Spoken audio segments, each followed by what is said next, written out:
शाम की बात है, हम बातें कर रहे, हमारे पिता समान प्रधान जी बोल रहे थे हमारे लिए लड़का देखेंगे, बोले वो शादी कराने, तो हमने कहा भाई शादी तो नहीं करनी है मुझे, हमें ऐसे ही ठीक है। वो कहते हैं ना कि पर ये पिछारी घर वाली मेरी कहते आत, घर में घुसे हो बाजार सोना जाओ जी, और हल्द लाओ मिर्च लाओ और तुम धनिया लाओ, कूटवे के काजे धनकोटा मंगाओ जी, ताते जे रड़ुआ भरे रोटन ते लड़ुआ भरे सूखी खाओ से रूखी सरकाओ जी, रात के सिनेमा से 1:30 बजे आओ जी, और फोरा नहीं फुंसी नहीं डॉक्टर हकीमन से जेब को बचाओ जी, और जाड़े में 4-4 महीना न नहाओ जी, और कुआरे रहोगे तो सुखारे रहोगे लला, जानबूझ नाक में नकेल ना डराओ। आधी आजादी खत्म, ध्यान से सुन लेना। ब्याह तो आफती है, उन्हें पूछो जिनके घर में एक एक है, नाक में दम कर रखी है। देखो मन ही मन में घुस गया रे, जानते हो तो भी अंदर से क्या कह सकते हैं, तुम बिटिया आई पेटे की जानती हो। तो मैंने बोला, मैंने कहा शादी नहीं करनी मुझे कभी, कह रहे ना बिटिया शादी जरूरी है, मैंने कहा ऐसा कुछ नहीं होता, शादी बिल्कुल जरूरी नहीं है, और हमारे लिए तो बिल्कुल ही जरूरी ना है, क्योंकि अब लोग हैं उनके मुंह नहीं पकड़े जाते, तो बोल रहे कि तुम चिंता ना करो, तुम आओ हम ब्याह कर दिए, तुम हमें फोन करियो, तुम निरी राय फले लेके आए जी, तुम ब्याह कर लो बस, तुम तो कोई तू करके निकल जाए, ऐसा तो ही नहीं सका, जिंदा जलाई दी। हमारे उन कहते हैं तुम टेंशन न ले, हम खिचड़ी में चेहर दे के आए जी घरे, तुम टेंशन न ले। और क्या करे बताओ, जब ना मानेंगे तो ऐसी बातें करनी पड़ेगी, तो वही पीछे छूटे भैया शादी से। बोलिए गोविंद भगवान की। भैया जवाब दिया कि बेटी शादी के योग्य है, हमें कुछ चाहिए। एक बात कही कि बाबा बोले कुछ अधिक नहीं,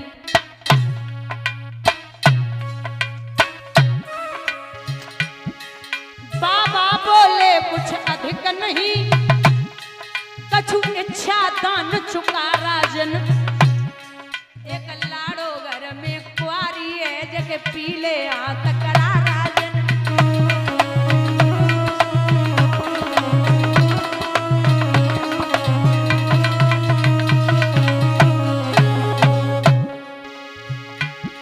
एक बिटिया घर में कुआरी है,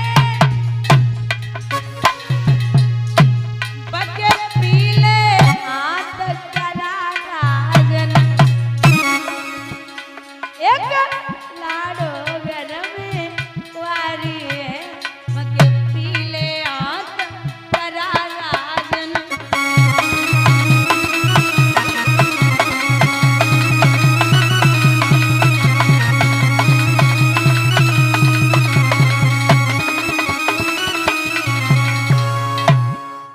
जवाब दिया कि कुंवारी कन्या है घर में, उसके हाथ पीले करने हैं। बंधुओं,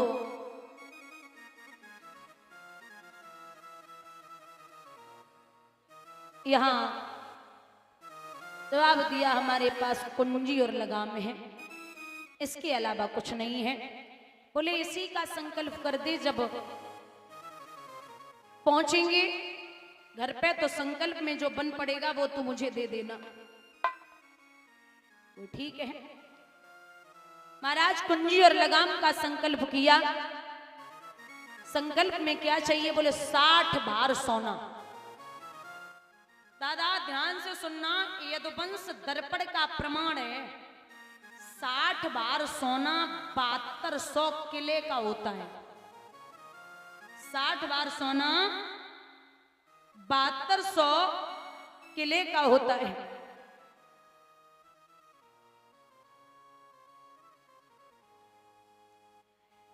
घर पे पहुंचे, जाय के राजा ने खजांची बुलवाओ, आज्ञा दई सोना लाने की। तब विश्वामित्र ने मुस्कुराए के अब कह दई बात ठिकाने की। और राजा होश ठिकाने हैं, किस पर सेवा करवाता है। ये तेरा नौकर रहा नहीं तो किन पर हुक्म चलाता है। बोले ये हुक्म किसे दे रहा है? ये जो तू देख रहा है ये हमारा सब कुछ हो गया, कुंजी और लगाम मेरे अंडर में है। महाराज लगता है धोखा हो गया। अरे तुझे धोखा लगता है तो एक काम कर, ये कुंजी और लगाम वापस ले ले, मैं चला जाऊंगा। नहीं महाराज, वो मैं ये सोच रहा था कि आपको मैंने दे दिया, अब 60 बार सोना कहां से आएगा, तो एक बार पत्नी से परामर्श ले ले, मेरी पत्नी बहुत अच्छी है। तो विश्वामित्र बड़ी प्यारी बात कहते हो, रे राजा एक दिन ऐसा आएगा और कोई काऊ को नाय और घर की नारी कहा करे जतन की नारी, ये भी धोखा दे के चली जाएगी, तो ये मत सोचना। नहीं महाराज, हमारी पत्नी बड़ी अच्छी है। जब समझाया, और एक निवेदन करना चाहूंगी कि दादा कोई भी कार्य करें आप, कोई भी कार्य तो बिना सोचे समझे नहीं करना है। बिना सोचे समझे जो कार्य किए जाते हैं वो बाद में पछताने के अलावा और कुछ नहीं बचता। आप किसी से अगर पैसे लेके आए हो और पैसे देने भी हैं अगर उसको, तो अगर 1 महीने की सामर्थ्य है तो उसको 1 महीना 15 दिन बोलिए, या 1 महीना 5 दिन तो बोलिए ही बोलिए। क्या पता है बिना सोचे समझे आप कोई भी कदम न उठाएं। राजा ने बात तो कुंजी और लगाम दे दी। एक उदाहरण आता है, एक राजा थे, उनके 3 बेटे थे, तो उन्होंने विचार किया कि हम अपने बड़े बेटे को राज तिलक करेंगे, राजगद्दी देंगे, लेकिन इनकी परीक्षा लेनी है। तो राजा ने बड़े बेटे को बुलाया, बोले ये बताओ लाला, जैसे कोई अपराधी हो तो उस अपराधी को आप क्या सजा देंगे? बड़ा बेटा बोला कि बिना सोचे समझे फांसी। दूसरे बेटे से पूछा कि कोई अपराधी है जिसने अपराध किया हो तो उसे आप क्या सजा देंगे? तो वो भी बोला कि फांसी। तीसरा बेटा बुलाया गया, तीसरे बेटे से कहा कि ये बताइए, जैसे कोई अपराधी है और वो आपके सामने खड़ा हो जाए तो उसे आप क्या सजा देंगे? तो तीसरा बेटा जो सबसे छोटा था वो अपने बाप को एक कहानी सुनाता है और कहता है कि पिताजी, दोनों ने कह दिया है कि फांसी दूंगा, लेकिन मैं आपको एक कहानी सुनाता हूं कि एक राजा के एक तोता था और वो तोते को बड़ा प्रेम करते थे राजा। तो एक दिन वो राजा से तोता बोला कि मैं अपने घर जा रहा हूं, परिवार से मिलके 5 दिन में वापस आ जाऊंगा। राजा बोले ठीक है, अनुमति है। तो तोते ने राजा की आज्ञा ली, परिवार से मिलने चला। 5 दिन बाद तोता वापस आ रहा था। तो वापस आ रहा था तोता, रास्ते में उसे एक ऐसा वृक्ष मिला जिस वृक्ष पर ऐसे फल लगे थे, जो उन फलों को खाता वो जो जवान था वो जवान ही रहता और जो बूढ़ा होता वो जवान हो जाता। ऐसे फल थे। तो तोता ने वो एक फल तोड़ो और तोड़वे के बाद में चोंच में दबाए के घर के ले चलो राजा की कचहरी के लिए। तो रास्ते में तोते को नींद आ गई, उसने वो फल एक जगह रखा और सो गया। सो रहा था तोता, अचानक एक सांप आया, सर्प। उस सर्प ने उस फल को जूठा कर दिया। तोता जगा, फल को चोंच में दबाया और फिर चला। राजा की कचहरी में पहुंचा तो राजा ने कहा परिवार से मिलके आ गए? बोले हाँ महाराज आ गया। बोले ये क्या है? बोले ये फल है महाराज, आप इसको खाएंगे तो ये समझ लो अमर हो जाएंगे, आप बूढ़े नहीं होंगे। ठीक है लाओ। राजा ने हाथ में वो फल पकड़ा तो राजा को याद आई है कि हमारे यहाँ एक श्वान है, कुत्ता, उसको मैं बहुत प्रेम करता हूं। तो राजा बोले कि इस फल को आधा काट करके हमारे श्वान को डाल दो। तो जिधर वो सर्प ने जूठा किया था फल, उधर से ही काटा और कुत्ते को डाल दिया। जैसे कुत्ते ने वो फल खाया, कुत्ते की मृत्यु हो गई। अब राजा बहुत क्रोध में बहुत ज्यादा गुस्से में बोले ये तोता हमें मारने की युक्ति बना के अपने घर से आया था। अरे वो तो भला हुआ जो मैंने कुत्ते को फल डाल दिया, मैं अगर खा लेता तो मर जाता। महाराज वो फल जब देखा राजा आग बबूला है, सिपाहियों को इशारा दिया, बोले जाओ इस तोते को मरवा दो, इसने मुझे मारने की युक्ति बनाई। तोता बार बार चिल्ला रहा, महाराज मेरी गलती नहीं है, आप मुझे गलत समझ रहे हैं, गलती नहीं है। लेकिन राजा ने एक बात ना सुनी और तोता को मरवा दिया। वो जो फल था बचा हुआ, वो फल राजा ने दूर फेंकवा दिया और एक बात कही है कि अगर इस फल से पेड़ उगे तो वो ये कह देना किसी से भी, जो भी राज्य के लोग हैं, कि इस फल के जो वृक्ष आएगा उसके फल खाने की जरूरत नहीं है वरना मर जाओगे। फल दूर फेंकवा दिया गया, उससे एक पेड़ उगा। महाराज उस पे फल आए। वर्षों के बाद एक बुढ़िया मैया वहां से जा रही थी तो उसे भूख लगी, उसने वही पेड़ का फल तोड़ा और मुंह में डाल लिया। महाराज वो फल खाया तो पता चला है कि वो बुढ़िया मैया दिन पे दिन जवान होने लगी। राजा को ये खबर दी गई कि महाराज जो फल फेंका गया था उससे, वो फल से एक बुढ़िया मैया जवान हो रही है। राजा ने विचार किया कि ये तो सत्य बात कही थी तोते ने, हमने उसे बिना सोचे समझे, उसकी बिना बात सुने उसको मरवा दिया। अरे तोता रोता रहा, मैंने एक भी बात नहीं सुनी। आज अगर उसकी बात सुन लेता तो मैं उस अपराधी नहीं मानता। तो छोटा बेटा राजा को समझाता है कि हे पिताजी, आप इतना समझ लीजिए कि कोई भी अपराधी होगा तो उसकी कुछ मजबूरी होगी, जब वो सामने आएगा मैं उससे पूछूंगा कि पूरी बात क्या है, तब उसे सजा दूंगा। राजा ने छोटे बेटे का राज तिलक कर दिया। बोलिए गोविंद भगवान की। महाराज बिना सोचे समझे कार्य नहीं करना है। यहां राजा घर पे पहुंचे, पत्नी ने आता हुआ देखा तो आकर के चरण धोकर के चरणामृत लिया, हाथ जोड़े एक बात पूछी, श्रीमन आप निराश हैं, कोई बात है क्या? बोले हाँ देवी, आज एक महात्मा ने आए कि हमारे पूरे राज्य को ले लियो। अरे महाराज, जो अपना था ही नहीं उसके लिए क्या रोना, ये तो लक्ष्मी है, आज आपकी कल किसी और की, परसों किसी और की।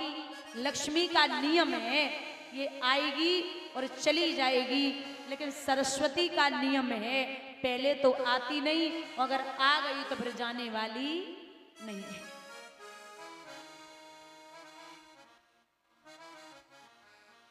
बोले जो आपके पूर्वज नहीं ले गए वो आप क्या लेके जाओगे? नाथ आप निश्चिंत रहिए। बोले निश्चिंत हैं, लेकिन 60 बार सोना कहां से लाए? खुद बिक जाइए, मुझे बेच दो, पुत्र को बेच दो, लेकिन 60 बार सोना अवश्य चुका। राजा का हृदय हल्का हुआ। जन्मभूमि मां को राजा प्रणाम करता है और बोला मैया आज मैं तुझे छोड़ के जा रहा हूं। प्रजा के लोग कहने लगे कि महाराज कहां जा रहे हो? बोले ये संत है ना, ये आपकी रक्षा करेंगे। प्रजा के लोगों ने जवाब दिया महाराज महात्माओं का काम होता है भगवान का भजन करना और राजाओं का काम है प्रजा को संभालना, संत क्या जाने राज्य चलाना। राजा हाथ जोड़े के विश्वामित्र से बोले महाराज हमने जब प्रजा को पुत्र के समान वात्सल्य दियो है, आप बस मेरी प्रजा की रक्षा करना। विश्वामित्र बोले इतनी तकलीफ है तो जा क्यों रहा है, ये कुंजी और लगाम पकड़। नहीं महाराज आप ख्याल रखना। तो मैया आज आंखों में आंसू लेके बोली, राजा समझाए रहे, व्याकुल देखी नारी धीर उरदार कहियो वानी, तू किन को कर रही मोहरे बावरी रानी।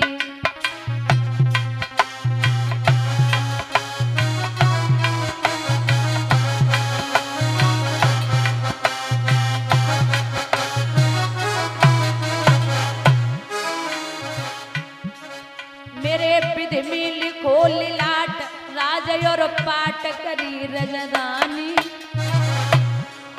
मेरे विधि में लिखो लाट राज और पाट करी रजदानी अज महल छोड़ के चले गए रे दान देखे दानी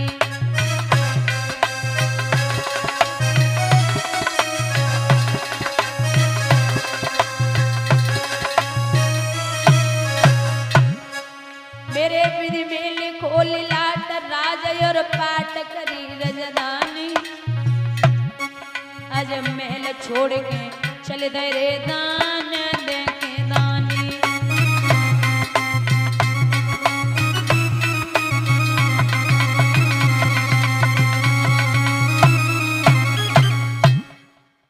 जवाब दिया क्यों मोह करती है जब तक रहा तब तक हमारा था अब चल तीनों प्राणी चले महाराज चलते जा रहे हैं चलते जा रहे दोपहर है गर्मी का महीना 7 वर्ष का है रोहित चला नहीं जा रहा बेहोश होके जमीन पे गिर पड़ा तो विश्वामित्र बोले इन्हें पानी पिलाओ अगर एक भी मर गया तो मेरा 20 भार सोना कम हो जाएगा पानी दो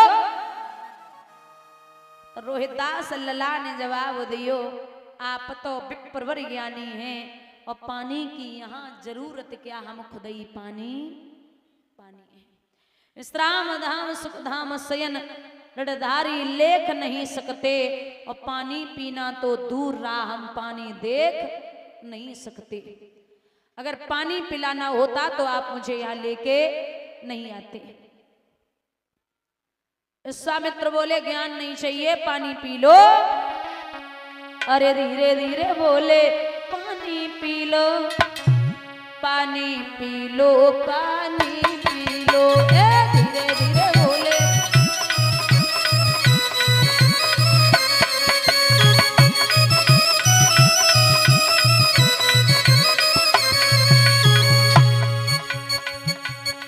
जल्दी से तुम पी लो तीनों नीर नहीं तो हो जाएगी बहुत अधीर